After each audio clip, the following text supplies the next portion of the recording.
नमस्कार सत श्री अकाल बच्चों, कैसे हो आप लोग। आज एक फिर से एक्साइटिंग, इंटरेस्टिंग और एक बहुत ही बढ़िया क्वेश्चन में लेकर आया हूं। ये क्वेश्चन थोड़ा ट्रिकी होने वाला है क्वेश्चन दूर से बहुत ही आसान लग रहा है, बढ़िया आसान है नहीं, बहुत ही ट्रिकी क्वेश्चन है। ठीक है बच्चों, तो आप इस क्वेश्चन को अटेम्प्ट करो और मुझे बताओ कि आपका आंसर क्या आ रहा है ना।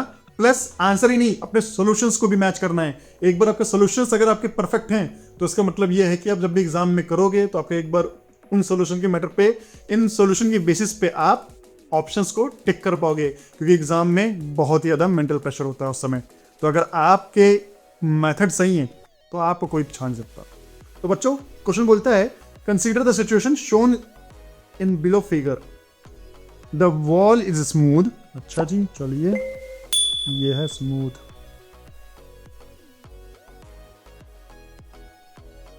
And the surface between A and B in contact are rough. ये rough है। The friction on B due to A in equilibrium. अच्छा, तो चार ऑप्शन है, upward, downward, zero. The system cannot remain in equilibrium. तो भैया सबसे पहले देखते हैं कि भैया सिस्टम इक्विलिब्रियम में रह सकता है नहीं रह सकता है।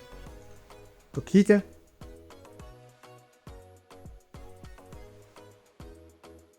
तो सबसे पहले तो मैं क्या करता हूं, अगर मुझे ये पता करना है कि भैया पूरा सिस्टम ए और पूरा सिस्टम बी, मतलब ए बी जो सिस्टम है वो इक्विलिब्रियम में रहेगा नहीं रहेगा, तो उसके लिए मैं इसको एक पर्टिकुलर एक सिस्टम मान लेता हूँ। तो इनके बीच में जो भी यहाँ पे फ्रिक्शन फोर्स होगा वो हमारे लिए नेग्लिजिबल हो जाएगा। ठीक है, अब ये ए, ये है बी, यहाँ पे एक फोर्स लग रहा है जिस कंसीडर एफ। ठीक है, तो फिर एक नॉर्मल रिएक्शन फोर्स लगेगा,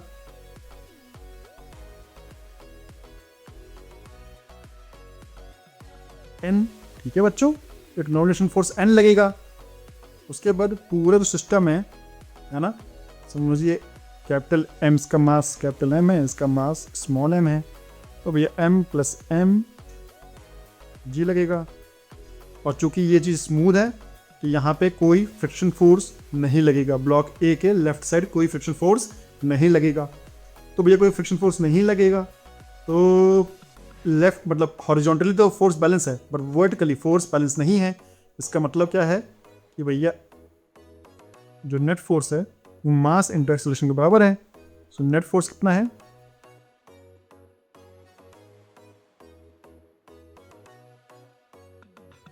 equal to mass, total mass कितना है,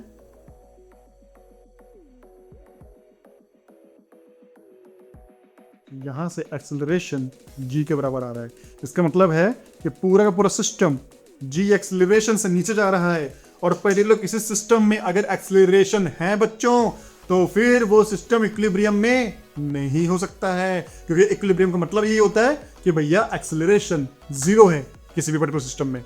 तो यहाँ पे भैया एक्सेलरेशन जीरो हो ही नहीं सकता, इसलिए सिस्टम इक्विलिब्रियम में नहीं है। तो ऑप्शन डी है। तो जिन बच्चों का ऑप्शन डी आया है वो बच्चे बहुत अच्छा कर रहे हैं, उन बच्चों को फ्रिक्शन यहां से एकदम समझ में आता है, दिल से समझ में आता है आप लोगों को। ठीक है बच्चों, तो मैं आपको मिलता हूं नए इंटरेस्टिंग और एक्साइटिंग क्वेश्चन के साथ, तब तक के लिए बाय।